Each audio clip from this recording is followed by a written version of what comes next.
Hello everyone, आप सभी का दोबारा से इस चैनल पे स्वागत है। आज हम डिस्कस करने वाले हैं इकोनॉमी, ज्योग्राफी एंड एग्रीकल्चर। क्यों? इसके पीछे एक रीज़न है। ये थीम डिस्कस करने के पीछे सबसे बड़ा रीज़न ये है क्योंकि यूपीएससी ने साफ साफ इसमें लिखा हुआ है। जब आप इसको देखोगे, जैसे एक कीवर्ड मेंशन है पेपर 2 के अंदर। फर्स्ट कीवर्ड इज़ इकोनॉमी, उसके साथ ये कीवर्ड है ज्योग्राफी। बहुत बार आपको पता होगा, कोई टॉपिक ऐसा आपने देखा होगा जिसको देख के आप थोड़ा सा पजल हो जाते होगे, ये कौन सी थीम के अंदर लाई करता है, कौन सी थीम से इसको कनेक्ट कर सकते हैं, क्यों ये जो पर्टिकुलर क्वेश्चन है ये आया है। ये सभी चीज़ों का आंसर आपको सिर्फ पेपर 2 के सिलेबस देखने से ही मिलेगा। जब तक आप सिलेबस को नहीं देखोगे, आप पेपर 2 को ईजिली या फिर अच्छे तरह से साइंटिफिकली उसको हैंडल करने में हमेशा परेशानी होगी ही। तो उस परेशानी से बचने के लिए आपको पेपर 2 को बाय हार्ट रिमेंबर करना पड़ेगा। ठीक है, तो ज्योग्राफी देखिए, ये कीवर्ड मेंशन है। इकोनॉमी देखिए, कीवर्ड मेंशन है। इसके साथ ही जब आप देखते होगे, एग्रीकल्चर के क्वेश्चंस आते हैं, एनवायरनमेंट के क्वेश्चंस आते हैं। जब एग्रीकल्चर के क्वेश्चन आते हैं तो भाई एग्रीकल्चर आपका इंडियन इकोनॉमी का ही एक पार्ट है, वो भी ज्योग्राफी का भी एक पार्ट है एग्रीकल्चर। उसके साथ ही जब आपको एनवायरनमेंट के क्वेश्चन मिलते होंगे, तब आपको पता होगा वो ज्योग्राफी का ही एक पार्ट है एनवायरनमेंट। समझे? उसके साथ एक एनालिटिकल एबिलिटी भी एक ब्रह्मास्त्र है यूपीएससी के पास। वो किसी भी टॉपिक को इंक्लूड करके या फिर दो टॉपिक को मिक्स करके they can ask this particular topic under the ambit of this keyword analytical ability. So let's begin. Geography, economy और एग्रीकल्चर से क्या क्या क्वेश्चन आए हैं और आगे क्या पढ़ने की ज़रूरत है और क्या आपके सोर्स होने चाहिए।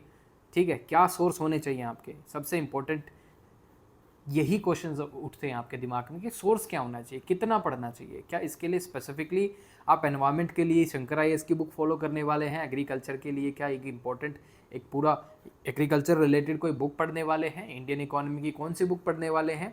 वो सब मैं आपको बताऊंगा वीडियो के एंड में।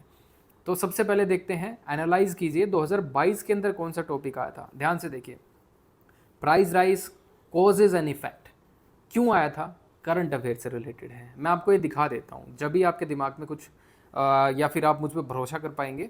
ये देखिए, ध्यान से देखिए, ये जो न्यूज़ है, retail inflation eight 8 year high of 7.7% इन अप्रैल। कब की ये न्यूज़ है? मैंने ये पोस्ट शायद जब ये शेयर की थी, उस टाइम जो डेट थी वो थी आई थिंक 13 मई। जब आप इसको देखेंगे, ये जो पर्टिकुलर आप इसकी अगर आप इसकी डेट देख सकते हो, तो वो थी 13 मई को मैंने ये पर्टिकुलर पोस्ट जो है शेयर की थी। उसके साथ लोगों ने इसके ऊपर आंसर भी लिखा था, इवैल्यूएट करने के लिए उन्होंने बोला था। तो मैं क्या करता हूँ, आई बेसिकली प्रिडिक्ट जो भी इंपॉर्टेंट न्यूज़ है और बार बार रिपीट हो रही है वो न्यूज़, उसके ऊपर क्वेश्चन बनने के चांसेस उतने ही ज़्यादा हो जाते हैं। तो यहाँ पे आप देखोगे, रिटेल इन्फ्लेशन 8 साल में सबसे ज़्यादा है, 7.79 इन अप्रैल। क्वेश्चन तो बनना ही था इसके ऊपर। उसके साथ ही जब मैंने एक क्वेश्चन दिया, impact of inflation on Indian economy, 300 word में आपको लिखना था, उसके साथ मैंने इसका सोल्यूशन भी उसी दिन दिया। और आप देखोगे उसी साल 2022 के अंदर ये क्वेश्चन आपका पूछा जाता है। तो आप यहाँ से एनालाइज कर सकते हो कि current affair is really important, specially for your economy, agriculture और ज्योग्राफी के जो थीम्स है। करंट अफेयर्स के टॉपिक ही यहीं से बनते हैं और आप इजीली इसको हैंडल कर सकते हैं। बहुत सारे देखिए, आप डायरेक्ट देखिए, ये 13 मई की ही एक पर्टिकुलर मैंने यहाँ पे पोस्ट को शेयर किया है। इंडियन एक्सप्रेस न्यूज़पेपर हम हमेशा फॉलो करते हैं, यहीं से क्वेश्चन बनता है। देखिए, see rising inflation, cause effect and solution. ये पोस्ट हमने शेयर की थी, rising inflation, cause effect and solution, target CAPF 2022। यहाँ पे आप देख सकते हो, ये डायरेक्टली यहीं से आपका पूछा गया है। नेक्स्ट ये टॉपिक आप देखोगे, when prices pinch with inflation eight 8 year high. तो ये रिपीटेड न्यूज़ है भाई। जब ये न्यूज़ रिपीट होती है तो उतने ही ज़्यादा चांसेस होते हैं उसके एग्जाम में आने के। और सेम वर्बेटम क्वेश्चन ही आपको मिला है, rising inflation, causes and effect. यहाँ पे आप देखिए, price rise, causes and effect. और इसके साथ ही जब मैंने आपको मॉडल आंसर भी तैयार करके दिया था, अगर आप ध्यान से देखोगे, I gave you the model answer. यहाँ पे रीज़न दिखा, इम्पैक्ट दिखा। ठीक है, क्योंकि क्वेश्चन में भी तो यही पूछा है, उसके पीछे कॉजेज क्या है, इफेक्ट क्या है। इफेक्ट क्या होता है? इम्पैक्ट होता है। कॉजेज क्या होता है? रीजंस होते हैं। ठीक है, तो ये सभी चीज़ें मैं ऑलरेडी डिस्कस कर चुका हूँ। बस मैं आपको ये बता रहा हूँ कि कहाँ से क्वेश्चन पूछे जा रहे हैं, किन चीज़ों पे आपको फोकस करने की ज़रूरत है। अच्छा, तो फर्स्ट टॉपिक आपका पता लग गया कहाँ से आया था, कैसे आप उसको प्रिपेयर करेंगे। न्यूज़पेपर आपको नहीं छोड़ना है, second is unemployment and new education policy. ये भी आप किसके अंदर डाल सकते हो, इकोनॉमी के अंदर आप डालोगे, उसके साथ ही कनेक्ट किया है न्यू एजुकेशन पॉलिसी से, ये भी इंपॉर्टेंट है। मैंने आपको बताया था भी कि एनालिटिकल एबिलिटी से वो क्वेश्चन पूछते हैं, हमेशा दो चीज़ों को मर्ज करके या फिर दो चीज़ों के अंदर इंटर रिलेशनशिप पूछने की यूपीएससी की आज की आदत नहीं है, बहुत पुरानी आदत है। तो अनएम्प्लॉयमेंट इन न्यू एजुकेशन पॉलिसी, अनएम्प्लॉयमेंट क्यों है उसके पीछे रीज़न है, वर्क फोर्स स्किल्ड नहीं है, एक रीज़न ये हो सकता है। दूसरा रीज़न क्या हो सकता है, एम्पल अपॉर्चुनिटी नहीं है देश के अंदर, ठीक है। एकेडमिया और इंडस्ट्री के बीच में मिसमैच है, उस मिसमैच को ख़त्म करने के लिए जैसे आप देखोगे कॉलेजेस में जो एजुकेशन प्रोवाइड की जाती है, स्कूल्स में जो एजुकेशन प्रोवाइड की जाती है, वो एजुकेशन डायरेक्टली इंडस्ट्री के अंदर एप्लीकेबल नहीं है, उसके लिए उनको फिर बाद में दोबारा से ट्रेनिंग के अंदर जाना पड़ता है। ये सारी चीज़ें होती है, क्यों ना हम ये सारी चीज़ें उनको कॉलेज या फिर स्कूल्स के अंदर ही सिखा दें, उन सब वो चीज़ें जो इंडस्ट्री के अंदर काम आने वाली है। तो न्यू एजुकेशन पॉलिसी में ये सारी चीज़ें बताई गई हैं। इसके अंदर मैंने डायरेक्टली एक बहुत अच्छा आंसर लिखा है, मॉडल आंसर, चैनल के अंदर जाओगे वहाँ पे आप देख लें, अदरवाइज़ मैं यहाँ पे आई बटन में आपको एक लिंक मिलेगा, वहाँ से आप इसको देख सकते हो उस particular question. Next is Chinese economic policy in countries bordering India. बहुत अच्छे से डिस्कस किया है मैंने। 2021 के अंदर आप देखोगे कोविड का टाइम था, कोविड के टाइम में आपको पता है बहुत सारी कंपनीज़ जो थी वो बंद हो गई थी और चाइना उसको एक्वायर कर रहा था, स्ट्रेटेजिक इन्वेस्टमेंट करने की कोशिश कर रहा था। MHA ministry of home affairs के पास से एक नोटिफिकेशन जारी होती है कि कोई भी चाइनीज़ कंपनी या फिर कोई भी कंपनी जो हमारे नेबरहुड में है, या फिर वो नेपाल हुआ, मालदीव्स हुई, श्रीलंका हुआ, ऐसे कोई भी देश neighbouring countries directly can not do the investment in India without taking permission from government of India. बहुत अच्छा मूव था, जिससे हमने क्या किया, ऐसी छोटे छोटे आप देखो कि MSME या फिर कुछ ऐसे इन्वेस्टमेंट या फिर ऐसी कंपनियों को बचाया सरकार ने जो कि एक्वायर हो सकती थी चाइना के द्वारा। Next is sustainable farming is the need of the hour then rhetorical promises. ये रेटोरिकल प्रोमिसेस जो लिखा है इसीलिए लिखा है क्योंकि हमें पता है डबलिंग फार्मिंग इनकम एक बहुत अच्छा आइडिया है, नो डाउट अबाउट इट। लेकिन क्या वो 2022 तक, जब हमने सोचा था कि 2022 तक हम डबलिंग फार्मिंग इनकम कर लेंगे, 2022 तो जा चुका, 2023 भी आ चुका है, लेकिन कोविड के दौरान जब हमने देखा, हमने उसकी डेडलाइन एक्सटेंड कर दी थी क्योंकि कोविड के दौरान बहुत ज़्यादा डिसरप्शन हुआ था। तो हमने डबलिंग फार्मिंग इनकम की जो डेडलाइन थी वो इंक्रीज़ कर दी थी। वो 2023 है, 24 है, अभी हमें देखना है उसको। बट इसमें ये क्वेश्चन पूछा है कि सस्टेनेबल फार्मिंग की ज़रूरत है। बोलने से, रेटोरिकल प्रॉमिस करने से, पॉलिटिकल प्रॉमिस करने से कोई ज़्यादा फ़ायदा होने वाला नहीं है, हमें सस्टेनेबल फार्मिंग की ज़रूरत है। अब सस्टेनेबल फार्मिंग जो है बहुत वाइड टर्म है। सस्टेनेबल फार्मिंग के अंदर आपकी चीज़ें ये भी आती हैं, आप बीज किस तरह के यूज़ कर रहे हो, क्या वो आप एवरग्रीन फार्मिंग की तरफ जा रहे हो या फिर आप अनसस्टेनेबल प्रैक्टिस फॉलो कर रहे हो, जैसे स्टबल बर्निंग हो गया।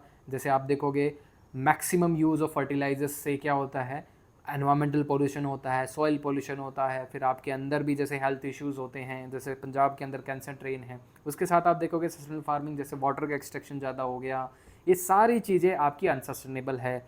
बिजली का ज़्यादा यूज़ हो गया, ये सभी चीज़ें that contributes to unsustainable farming, ये आपको सुधारनी है, तभी आप सस्टेनेबल फार्मिंग की तरफ जा सकते हो। फार्मिंग इंफ्रास्ट्रक्चर, एग्रीकल्चर के अंदर एग्रीकल्चर इंफ्रास्ट्रक्चर बढ़ाने की ज़रूरत है, ट्रांसपोर्ट से लेके, स्टोरेज से लेके, मार्केट से लेके सभी चीज़ों को बेहतर करने की ज़रूरत है, तभी हम सस्टेनेबल फार्मिंग की तरफ जा सकते हैं।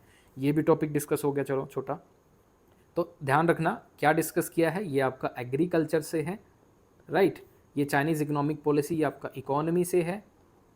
उसके साथ ही आप देखोगे unemployment and new education policy, ये आपका इकोनॉमी प्लस ये आपका एजुकेशन, दोनों ही क्या है, इंटर रिलेटेड है। इसके साथ पहला टॉपिक था, ये डायरेक्टली आपका इकोनॉमी से है। नेक्स्ट आप देखोगे from economic growth to wellbeing a paradigm shift. ये थोड़ा सा हाई ऑर्डर थिंकिंग वाला क्वेश्चन है, नॉर्मल क्वेश्चन नहीं है। This is a high order thinking question guys, थोड़ा दिमाग लगाना पड़ेगा, मैं कहूँगा कि ज़्यादा ही लगाना पड़ेगा, क्योंकि आपको पता है economic growth to wellbeing a paradigm shift, it is covered, this particular topic is covered in your book, class 12th book, human geography.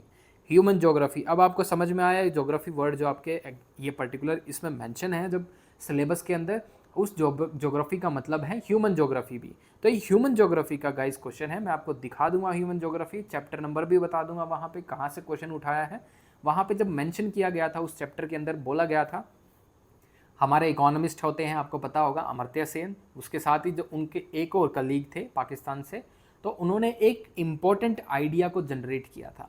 क्या था वो? Human development index. आप मुझे बताइएगा पाकिस्तान के कौन से ऐसे इकोनॉमिस्ट थे और अमर्त्य सेन जी ने, दोनों ने उस पर्टिकुलर आइडिया को इनोवेट किया था, वो आइडिया दिया था, और उससे आपको पता होगा कि ह्यूमन डेवलपमेंट इंडेक्स, हम उससे ह्यूमंस की ग्रोथ को मेजर कर सकते थे। प्लीज़ कमेंट बताना, दोनों को नोबेल प्राइज़ भी मिला था उस पर्टिकुलर कॉन्सेप्ट के लिए। अच्छा, तो इकोनॉमिक ग्रोथ टू वेलबींग कहने का मतलब ये है, इकोनॉमी आपकी बढ़ रही है, जीडीपी बढ़ रही है, लेकिन लोगों की wellbeing, health, employment, happiness index, क्या ये सभी चीज़ें बेहतर हो रही हैं या नहीं हो रही हैं? This is a big question mark. ठीक है, तो ये जो आपका टॉपिक है ये आपका इकोनॉमी से भी है भाई, प्लस ये आपका ह्यूमन ज्योग्राफी से भी है। ठीक है, बहुत इंपॉर्टेंट है आपका ह्यूमन ज्योग्राफी। आपका पेपर 1 में भी क्वेश्चन पूछा गया है, जब आपसे वहाँ पे ह्यूमन ज्योग्राफी के जो थिंकर्स हैं, बहुत इंपॉर्टेंट थिंकर्स है गाइस, समझो उनको, थिंकर्स को। ठीक है, आपसे विडाल डा लाब्लाश की बात हो रही है, इमानुअल कांत की वहाँ पे बात हो रही है, और ये क्वेश्चन आपसे पूछा है पेपर 1 के अंदर। मैच द फॉलोइंग्स में आया था कि इमानुअल कांत ने क्या बोला था, विडाल डे लाब्लाश ने क्या बोला था। ठीक है, उसके बाद एक और जर्मन थिंकर का नाम है, आप देखोगे जर्मन, क्या नाम है मुझे अभी याद नहीं आ रहा, रिटर है या फिर ऐसा कुछ नाम है उनका।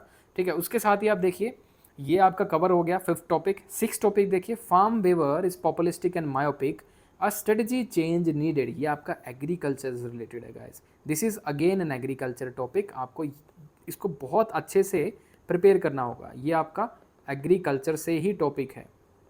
2 टॉपिक आ गया आपको एग्रीकल्चर से, पहला फार्म वेवर, दूसरा सस्टेनेबल फार्मिंग। 2018 के अंदर जब कैंपेन कर रही थी बहुत सारी पॉलिटिकल पार्टीज़, तो उन्होंने प्रॉमिस किया कि हम फार्म वेवर मतलब फार्म लोन वेवर कर देंगे। ठीक है, वेव कर देंगे, जो पैसा आपने उधार लिया है बैंकों से, सरकार से, हम वापस नहीं लेंगे। ये पॉलिटिकल वोट बैंक है गाइस। इससे इकोनॉमी पे क्या इफेक्ट पड़ेगा, प्लस एग्रीकल्चर पे क्या इफेक्ट पड़ेगा। आपको पता है इकोनॉमी के अंदर, आपको पता है बहुत ज़्यादा एक तो लॉस होने वाला, इतना करोड़ों में पैसा दिया गया है। आरबीआई की रिपोर्ट थी कि इकोनॉमी डिज़ास्टर की तरफ हम जा रहे हैं, जो कि सही नहीं है। दूसरा आपको पता होना चाहिए, फार्म वेवर से आपको पता होगा कि ये आपको पता होगा लोन वेव करने से क्रेडिट डिसिप्लिन खराब होता है, कि आपने पैसा लिया, आपको वापस देना था, अब आप नहीं दे पाएंगे, तो वो क्रेडिट डिसिप्लिन जब खराब होता है तो नेक्स्ट टाइम बैंक्स पैसा नहीं देते फार्मर्स को, तो फार्मर्स जो ज़रूरतमंद फार्मर्स थे उनको भी पैसा नहीं मिलेगा due to this practice. Okay, तो फार्म वेवर क्या है, पॉपुलिस्टिक है, वोट बैंक पॉलिटिक्स है। मतलब पॉपुलिस्ट जो वर्ड है, की वर्ड है, वोट बैंक पॉलिटिक्स है। मायोपिक है मतलब आप अभी का देख रहे हो, आपको अभी सरकार बनानी है, आज अभी आप अभी देख रहे हो कि इमीडिएट कोई डेंजर है आपकी इकोनॉमी पे, या फिर एग्रीकल्चर के अंदर डिस्ट्रेस है, आप ठीक है दे सकते हो, लोन को वेव कर सकते हो, लेकिन ये एक मायोपिक क्या है, एक मूव है, बहुत बेटर मूव नहीं है, जिसे सस्टेनेबल तरीके से आप देखोगे, ये सस्टेनेबल ये एक तरीका नहीं है। आने वाले टाइम पे इससे प्रॉब्लम ही होने वाली है। तो टॉपिक नंबर 6 भी डिस्कस हो जाता है। 7th देखेंगे, cashless transaction, scope and future prospect in India. ये भी टॉपिक हमने डिस्कस किया था, कैशलेस ट्रांजेक्शन, बहुत अच्छे से मैंने इसको क्या है डिस्कस किया गया है। मैं इसको आई बटन में इसका लिंक शेयर कर दूंगा, वहाँ से आप इसको देख लेना कैसे मॉडल आंसर लिख सकते थे। मैंने इस पर मॉडल आंसर तक तैयार किया।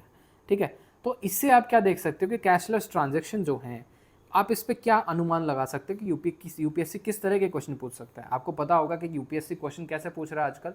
अभी आपको पता है कि यूपीएससी को पता है कि बिटकॉइन या फिर आपको पता है कि ऐसी पर्टिकुलर करेंसी की हम बात करते हैं, सेंट्रल बैंक डिजिटल करेंसी, ई रूपी की हम बात कर रहे हैं, बिटकॉइंस की बात कर रहे हैं, हम क्रिप्टो करेंसीज़ की बात कर रहे हैं। जब इस तरह वह मूव कर रहे हैं, वो भी एक कैशलेस ट्रांजेक्शन ही है। तो आने वाले टाइम पे आपको पता हो ई रूपी पे क्वेश्चन आने वाला है। मैं ऐसा सोचता हूँ कि इस पे क्वेश्चन आने के बहुत ज़्यादा चांसेस हैं। तो कैशलेस ट्रांजेक्शन ये आप नोट बनाते रहें। ठीक है, आप जब भी कनेक्ट कर पाएंगे डॉट्स को, जब आपको थोड़ी सी खोपड़ी आपकी खुलेगी। ठीक है, चीज़ों को देखने का नज़रिया आपको थोड़ा बदलना पड़ेगा। Paper 2 is all about thinking in a right direction. जब तक आप इन क्वेश्चंस को अच्छे से नहीं देखोगे, समझोगे, आप नहीं अच्छा कर पाओगे पेपर 2 के अंदर। फिर आपको लास्ट में आपको फिर हबड़-दबड़ होती है, हाथ पैर फूलते हैं। तो अभी से आप, यही टाइम है, आप इसमें थोड़ा सा शार्पन कर सकते हैं अपने आप को, पेपर 2 के लिए बहुत अच्छे से प्रिपेयर कर सकते हैं। Now cashless transaction scope and future prospect, अभी क्या स्कोप है, फ्यूचर में क्या चैलेंजेस होंगे और क्या बेनिफिट हो सकते हैं। ठीक है, बहुत सारे बेनिफिट हो सकते हैं, मैं भी बता सकता हूँ कैश ट्रांजेक्शन के। लीकेजेस आप बंद कर सकते हो, इंक्लूजन एक्सक्लूजन एरर, ठीक है, इकॉनमी के जैसे पैरेलल इकॉनमी रन करती है, ठीक है, वो आप बंद कर सकते हो। दूसरा क्या कर सकते हो, इसके चैलेंजेस जो होंगे इन फ्यूचर में वो आप मेंशन कर सकते हो कि ये आरबीआई की रिपोर्ट इसमें डाल सकते हो कि आरबीआई ने बोला ये एक हमारी इकॉनमी के लिए खतरा भी है, क्योंकि जो आपको पता होगा जो आपकी डिजिटल करेंसी होगी या फिर आपकी क्रिप्टो करेंसी होगी उनको मैनेज करना इट्स नियरली इम्पॉसिबल। हमें नहीं पता कहाँ से वो जनरेट होता है और कैसे उसको मैनेज करते हैं, ठीक है। तो 8th क्वेश्चन देखते हैं, cleaning and connecting the reverse in India. कहाँ से ये क्वेश्चन पूछा है भाई, इकोनॉमी से पूछा है, एग्रीकल्चर से भी आप इसको डाल सकते हो, ठीक है, जोग्राफिकल एंगल भी डाल सकते हो, एनवायरनमेंट का।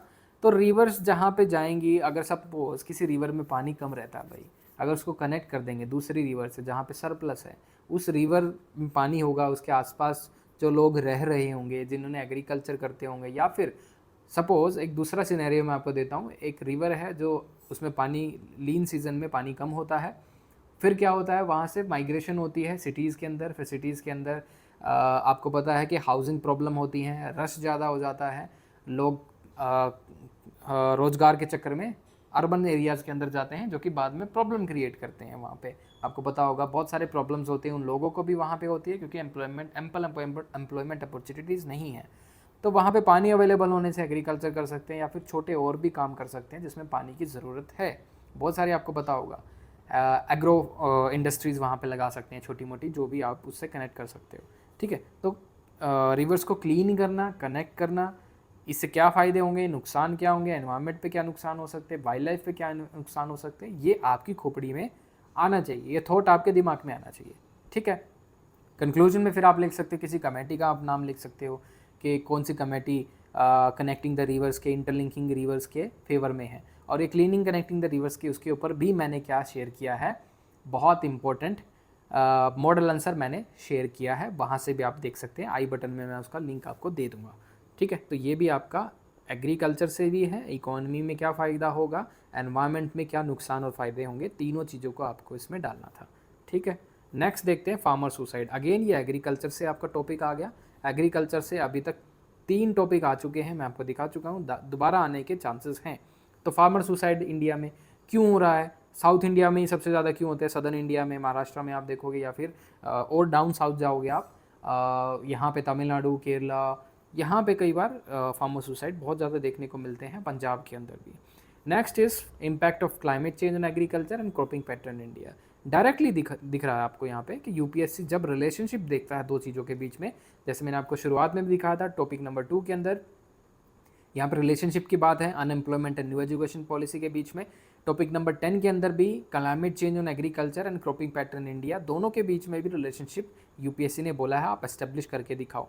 क्लाइमेट चेंज ऑन एग्रीकल्चर का इफेक्ट, जो क्लाइमेट चेंज का इफेक्ट है एग्रीकल्चर पे और क्रॉपिंग पैटर्न पे क्या होगा, बहुत अच्छे से मैंने इसको कवर किया है, वहाँ से भी आप इसको देख सकते हैं। बहुत बड़ा काम नहीं है क्योंकि आने वाले टाइम पे आपको पता है क्लाइमेट चेंज बढ़ने ही वाला है, टेम्परेचर बढ़ेगा, ग्लोबल वार्मिंग होगी, जिससे क्लाइमेट चेंज होगा, अगेन क्रॉपिंग पैटर्न पे इफेक्ट पड़ेगा। जहाँ पे अभी क्रॉप बनाई जा रही हैं वो आने वाले टाइम पे आप देखोगे कुछ एक हाई एल्टीट्यूड पे अगर टेम्परेचर बढ़ा तो वहाँ पे वो सेब की खेती करना या फिर बहुत सारी ऐसी खेती करना मुश्किल हो जाएगा। Now last question is impact of falling value of rupee और इंडियन इकोनॉमी। देखो ये जो टॉपिक है 11, इसी से मैंने प्रेडिक्ट किया था कि भाई price rise and causes an effect आएगा। यही टॉपिक था जिससे मैं प्रेडिक्ट कर पाया कि आने वाले टाइम पे, जैसे 2022 के अंदर जो टॉपिक पूछा, इसी से मैंने इंस्पिरेशन ली, इसी से मैंने आइडिया लिया कि भाई यहाँ से क्वेश्चन बन सकता है इकोनॉमी पे, क्योंकि उस टाइम इन्फ्लेशन थी 2022 के अंदर, सबसे ज़्यादा इन्फ्लेशन थी। तो impact of falling value of rupee on Indian economy, ये आपको पता होना चाहिए। जब फॉलिंग वैल्यू ऑफ रुपी हो रहा था तो इंडियन इकोनॉमी पे क्या इफेक्ट पड़ता है, इंपोर्ट एक्सपोर्ट, आपको पता होगा कि इंपोर्ट क्या होता है, महंगा हो जाता है, ठीक है, एक्सपोर्ट हमारे यहाँ पे बढ़ जाता है जब रुपी की वैल्यू क्या होती है, घटती है। ईजी है, हैंडल कर सकते हो। So this is all. और इसके साथ ही जब मैं आपको सोर्सेज बताता हूँ तो सोर्सेज ध्यान से देखना, इसके सोर्सेज आप क्या फॉलो कर सकते हो। सोर्सेज मैं आपको बता दूं, पहला है न्यूज़पेपर। न्यूज़पेपर के अलावा कोई भी सोर्स आप यहाँ पे नहीं फॉलो कर सकते। न्यूज़पेपर आप इंडियन एक्सप्रेस फॉलो करें, मैं आपको फिर भी फोर्स करूँगा इंडियन एक्सप्रेस करें, द हिंदू के पीछे मत भागे, ज़्यादा ही उसके अंदर डिटेल है, आपके काम के लायक नहीं है। इंडियन एक्सप्रेस फॉलो करें, प्लस आप इसके अंदर आप देखोगे ज्योग्राफी, एग्रीकल्चर और इकोनॉमी। ज्योग्राफी के लिए आपको एक ह्यूमन ज्योग्राफी की बुक पढ़नी होगी, ठीक है, आपको क्लास 12th की ह्यूमन ज्योग्राफी बुक है वो पढ़नी होगी। प्लस इकोनॉमी के लिए आपको इंडिया पीपल एंड इकोनॉमी वो पढ़नी पड़ेगी, right, India people and economy. India people and economy में आपका एग्रीकल्चर भी कवर हो जाएगा, उसके साथ अनएम्प्लॉयमेंट का भी इशू कवर हो जाएगा। ध्यान से देखना, उसके अंदर आपकी बहुत सारी चीज़ें वहाँ पे क्या हो जाएंगी, कवर हो जाएंगी। वहाँ पे मैं आपको दिखा दूंगा उससे, ठीक है। तो I will show you India people and economy, India people and economy, ठीक है। ये देखिए, ये बुक आपको पढ़नी है, इंडिया पीपल एंड इकोनॉमी। इसके साथ ही आपको इस बुक पढ़ने के बाद आपको एक और इम्पोर्टेंट बुक जो पढ़नी है वो है human geography, human geography NCERT. ये जो बुक है ये आपको पढ़नी पड़ेगी ह्यूमन ज्योग्राफी की। ये दो बुक आपको पढ़नी है, बहुत इंपॉर्टेंट है। Now coming back to the topic, और इंडियन एक्सप्रेस न्यूज़पेपर आपको फॉलो करना है। एनवायरनमेंट का जो है, एनवायरनमेंट के लिए मैं बता देता हूँ, इंडियन एक्सप्रेस न्यूज़पेपर से ही कवर करना है। एनवायरनमेंट के जो इंपॉर्टेंट टॉपिक हैं हम यहाँ पे शेयर करते रहते हैं, शायद उससे बेटर कोई करता भी नहीं होगा, ठीक है। तो और कोई डाउट हो आपको तो आप हमसे कनेक्ट कर सकते हो, इस नंबर पे आप कॉल कर सकते हो। I will answer, I will personally deal करूँगा, कोई भी इशू होगा तो आपका। और एक इम्पॉर्टेंट चीज़ है, we are going to launch paper 2 batch. Paper 2 के लिए बहुत डेडिकेटेडली हम एक बैच लेके आ रहे हैं जल्दी, 2-3 तारीख को शायद वो लॉन्च हो जाएगा। एनीबडी इंटरेस्टेड वो इस नंबर पे पिंग कर सकता है, आपको आपसे हम कनेक्ट कर लेंगे, ठीक है। So thank you guys.